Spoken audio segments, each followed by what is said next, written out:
மத்திய மோடி அரசு என்ன செய்தது என்று கேட்டிருக்கிறார். ஆயிரக்கணக்கான கோடி ரூபாய்களுக்கான அரசு நிகழ்ச்சிகளை துவக்கி வைக்கின்ற பொழுது பக்கத்திலேயே உட்கார்ந்து கேட்கிறாரு. அவருக்கு தெரியலையா தமிழ்நாட்டுக்கு என்ன பண்ணாரு மோடின்னு?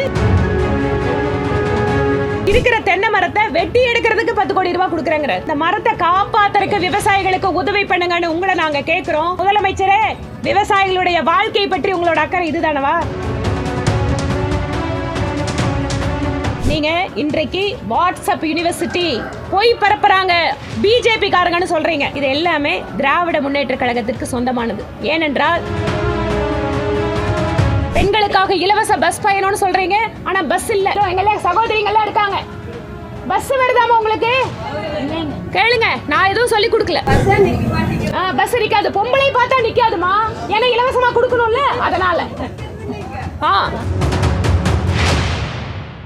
இன்று காலை பொள்ளாச்சியிலே மாநில அரசு நிகழ்ச்சியிலே மாநிலத்தினுடைய முதலமைச்சர் திரு MK ஸ்டாலின் அவர்கள் கலந்து கொண்டு கோவையிலே ஜைகா நிறுவனத்தின் உதவியோடு கட்டப்பட்டிருக்கக்கூடிய 300 படுக்கை வசதிகள் கொண்ட ஒரு கூடுதல் வளாகத்தை திறந்து வைத்தார். அரசாங்கத்தினுடைய பல்வேறு திட்டங்களை துவக்கி வைக்கின்ற அந்த நிகழ்ச்சியில் அவர் பேசுகின்ற பொழுது அது ஒரு அரசு நிகழ்ச்சியாக இல்லை. அரசு நிகழ்ச்சி என்பதால் சட்டமன்ற உறுப்பினர்களாக நாங்கள் அங்கு செல்கிறோம். அதுல அவங்க கட்சிக்காரங்க எம்எல்ஏக்கள் எம்பிக்கள் இருந்து பேசுறதுங்கிறது ஒன்று. ஆனா ஒரு அரசாங்க நிகழ்ச்சிக்கு மரியாதை கொடுத்து அது பொதுமக்களோட நிகழ்ச்சி அப்படின்னு நாங்கள் எல்லாரும் போகும்போது அவர் அரசு மேடையை ஒரு அரசியல் மேடையாக மாற்றி இன்று முதலமைச்சருடைய பேச்சு அநாகரிகமாக மாற்றி இருக்கிறார். ஒரு அரசாங்கத்தினுடைய விழா அது. அரசாங்கத்தின் விழாவில் மாண்புமிகு பாரத பிரதமரை பற்றி குறை கூறியது, பாரதிய ஜனதா கட்சியை பற்றி கூறியது, இவை எல்லாமே அரசியல் நாகரிகத்திற்கு அப்பாற்பட்டதாக நாங்கள் பார்க்கிறோம். அவர் அதற்கு முன்பாக பேசுகின்ற பொழுது தமிழகத்திற்கு மத்திய மோடி அரசு என்ன செய்தது என்று கேட்டிருக்கிறார். பிரதமர் மோடி அவர்கள் அரசு நிகழ்ச்சிகளில் ஆயிரக்கணக்கான கோடி ரூபாய்களுக்கான அரசு நிகழ்ச்சிகளை துவக்கி வைக்கின்ற பொழுது பக்கத்திலேயே உட்கார்ந்து கேட்கிறாரு. அவருக்கு தெரியலையா தமிழ்நாட்டுக்கு என்ன பண்ணாரு மோடின்னு? ரொம்ப நாள் இருந்தா கூட பரவாயில்லைங்க. 2021க்கு பின்பாக இந்த மாநில அரசு வந்ததற்கு பின்பாக எத்தனை முறை பிரதமர் மோடி அரசு நிகழ்ச்சிக்காக வந்திருக்கிறார்? எத்தனை ஆயிரம் கோடி ரூபாய்களை தமிழகத்திற்காக கொடுத்திருக்கிறார்? உங்களுடைய காதுகளை வசதிகளாக நீங்கள் அதை அப்படியே மூடி வைத்து விட்டீர்களா? இன்னொன்று, இன்று துவக்கப்பட்டதாக அல்லது நாங்கள் இந்த கோவை மாவட்டத்திற்கு கொடுப்பதாக சொல்லக்கூடிய முக்கியமான விஷயங்கள், அவனாசி ரோடு மேம்பாலம் யார் ஆட்சியில் யார் கட்டியது? உக்கடம் மேம்பாலம் யார் ஆட்சியில் திட்டமிட்டு யார் கட்டியது? பில்லூர் கூட்டு குடிநீர் திட்டம் 3 யார் ஆட்சியில் திட்டமிடப்பட்டு அது இப்போது துவக்க விழாவிற்கு வந்திருக்கிறது. இன்னும் பல்வேறு விஷயங்களை சொல்லலாம். அங்கு தென்னை விவசாயிகளுக்காக என்ன அறிவிப்பு வரும்னு நான் என்ன பார்த்தேன்னா, சட்டப்பேரவையில் நான் பேசுகின்ற பொழுது தென்னை விவசாயிகளுடைய வாழ்க்கை தரம் உயர்வதற்காக தேங்காய் எண்ணெயை ரேஷன் கடைகளில் கொடுக்க வேண்டும் என கோரிக்கை வைத்தேன். அதை பற்றி எந்த ஒரு அறிவிப்பும் கிடையாது.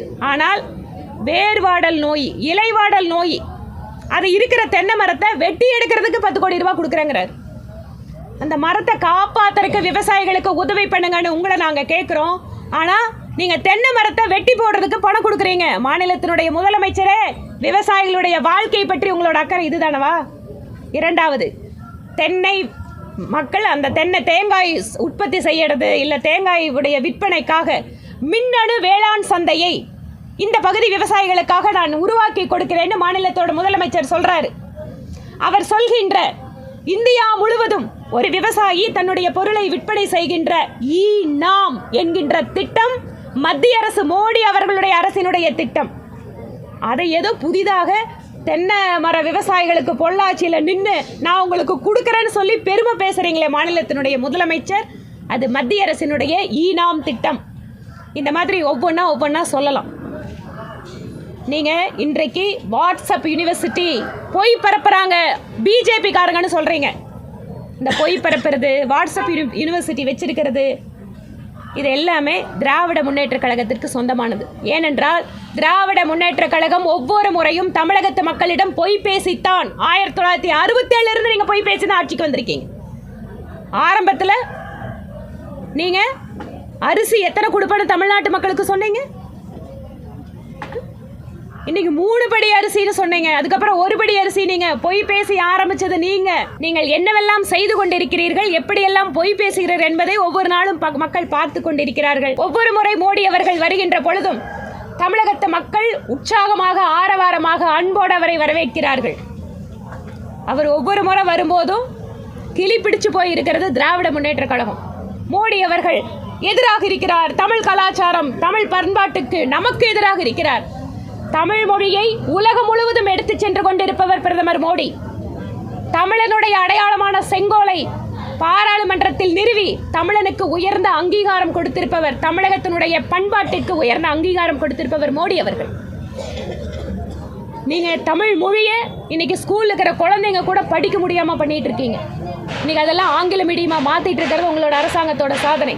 அதனால் இன்று தமிழ் மொழி கலாச்சாரம், தமிழருக்கான பண்பாடு என்ற அத்தனையும் உயர்ந்த இடத்தில் வைத்து இன்று உலகம் முழுக்க பரவச் செய்து கொண்டிருப்பவர் பிரதமர் மோடி அவர்கள். உங்களுடைய பொய்களை தயவு செய்து இத்தோடு நிறுத்திக் கொள்ளுங்கள். திராவிட முன்னேற்ற கழகத்தினுடைய பொய்களும் உங்களுடைய பொய் வாக்குறுதியும் ஒவ்வொரு நாளும் மக்கள் முன்பாக அம்பலப்பட்டு கொண்டிருக்கிறது.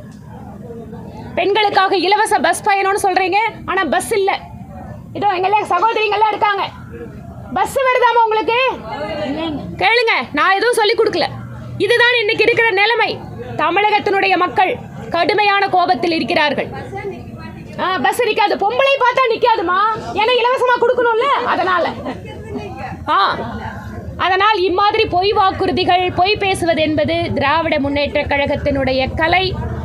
இதை வைத்துக்கொண்டு அரசு மேடையை இனிமேல் அரசியல் மேடையாக மாற்ற முயற்சிக்க வேண்டாம் என்ற கோரிக்கையோடு நான் நிறைவு செய்கிறேன்.